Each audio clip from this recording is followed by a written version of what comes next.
A paz do Senhor, meus amigos, uma arma para permanecer em Deus. A celebração, ela é isso. Infelizmente, a nossa cultura hoje, né, a nossa cultura cristã, a gente tem priorizado muito mais o quebrantamento, ou aqueles momentos de adoração, que a gente diz que é momento de adoração, que é onde tem choro, onde tem quebrantamento, luzes apagadas, do que uma festa propriamente dita. E aqui, eu queria falar com você o seguinte: o povo de Deus, Israel, dentro do seu calendário até hoje, ele tem muitas festas. E hoje eu vou falar sobre uma festa específica, que é a festa de Purim. Purim vem do nome Pur, né? Que faz parte da cultura babilônica, quando o povo estava exilado ali na Babilônia, e ali depois o Império Babilônico caiu e veio o Império Persa. E ali, naquele cenário, nós já estamos aqui já no livro de Esther. Se você não tem acompanhado aí os nossos podcasts, não faz parte do nosso grupo, já entra aí, já fazendo um merchanzinho aí, beleza? Então o que acontece? Lá quando o povo estava exilado ainda, né? Porque Neemias e Esdras haviam reconstruído o templo e muitos ainda não tinham voltado para Jerusalém. Alguns ficaram ali nas províncias do Império Persa, e a exemplo disso é Esther e Mardoqueu.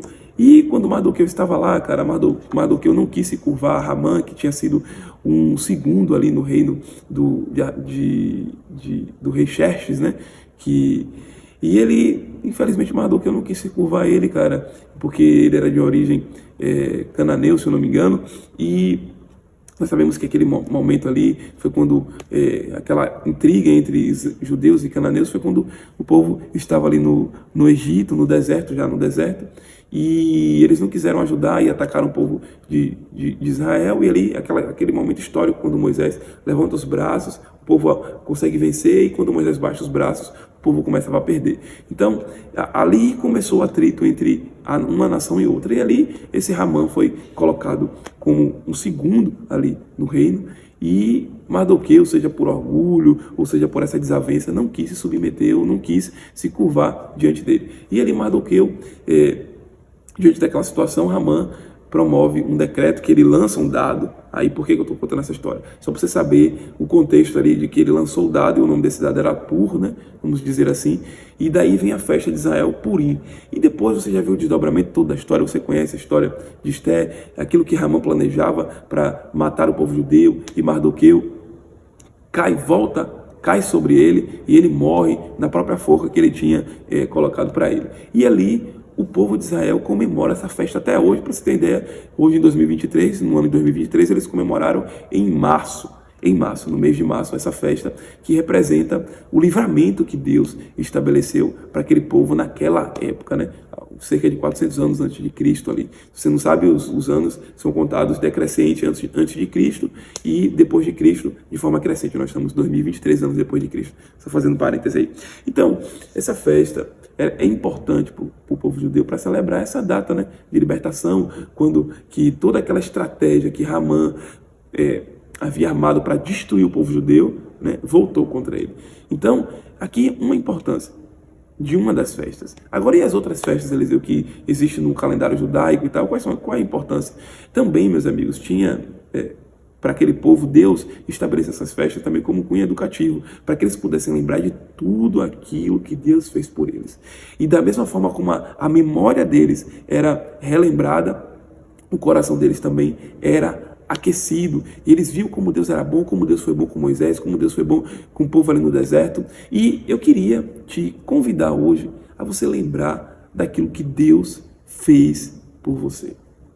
E a nossa principal comemoração, meu amigo, é que Jesus morreu e ressuscitou. Então, se você não tem motivo para se alegrar, se alegre, porque esse é o maior motivo, e essa é a boa notícia.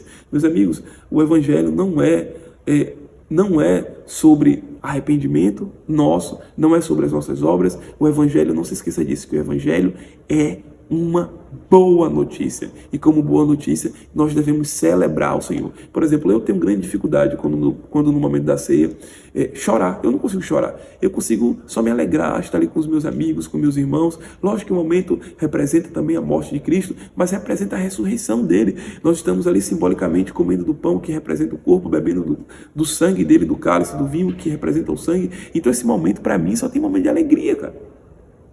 E eu queria, de alguma forma, trazer para vocês, por exemplo, se eu for olhar hoje as minhas principais músicas, elas falam muito mais sobre quebrantamento e choro do que alegria. Então, quando eu estava lendo Esther, Deus, o Espírito Santo estava me trazendo uma outra visão.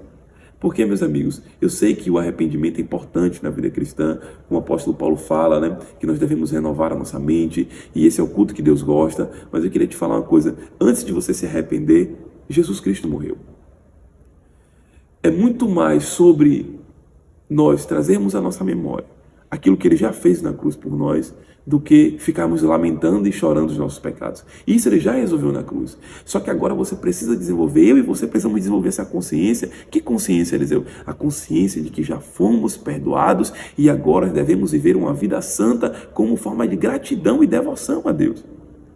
Então, eu estava me lembrando de algumas músicas que eu já cantei, que nós cantamos no nosso cenário hoje, e a parede preta e a luz, não tenho nada contra isso não, isso é muito bom, mas eu queria também trazer a importância da celebração, meu amigo.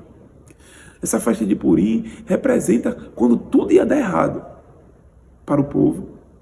Deus, por detrás da história, o livro de Esther não fala sobre o nome de Deus, mas a gente sabe que Deus estava por trás da história, preservando a aliança que Ele fez com os patriarcas, que Ele fez com Abraão. Meus amigos, aquele cenário era um cenário muito difícil, e estava tudo, o rei já tinha dado o decreto de que o povo judeu poderia morrer, e de repente, com uma reviravolta, as coisas acontecem, o povo se une. Então, em momento de festa, é um momento de união, meus amigos. Aquele momento difícil promoveu a união do povo, mas depois eles celebraram com maior alegria, porque o povo judeu conseguiu vencer os seus inimigos. E eu queria te falar hoje, meu amigo, se alegre no Senhor, porque Ele é bom. O livro de Esther não é para falar sobre outra coisa, a não ser sobre o cuidado de Deus em preservar a aliança que Ele teve com o povo dele. Eu e você hoje estamos da nova aliança. E esse é o motivo de maior alegria. Quando você for anunciar o evangelho a alguém, não faça como aquele povo que estava ali, que se converteu. Se você for ver o livro de Esther, você vai ver que em um determinado momento o povo se converteu ao judaísmo, né? Mas por quê? Porque eles estavam com medo. E talvez você, ou eu, ou algumas pessoas que estão aqui me ouvindo, vieram para Jesus porque estavam com medo do inferno, por causa do fogo, porque senão eu vou perecer. E tudo isso é verdade. É verdade. Só que o evangelho é uma boa notícia acerca daquilo que Deus já fez por mim e por você. Então, aqui nas nossas igrejas, daqui para frente, eu mesmo vou colocar no nosso repertório, eu e minha esposa, vamos colocar no nosso repertório músicas de alegria, porque, meus amigos, essa é uma arma para você permanecer no Senhor. Por quê, Eliseu? Porque quando eu lembro que Deus é bom, meus amigos, eu só quero conhecer e prosseguir em conhecer ao Senhor. As histórias, meus amigos, de tragédia no povo de Israel foi porque o povo pecou, cara. Porque eles se esqueceram daquilo que Deus fez por eles e eles queriam copiar as outras nações. Mas se eles continuassem celebrando as festas, se lembrando daquilo que Deus já tinha feito por eles, com certeza eles iriam permanecer ainda mais. Então, essas festas têm o poder de nos alinhar o nosso coração e refrescar a nossa memória acerca daquilo que Deus já fez. Um grande beijo e até mais.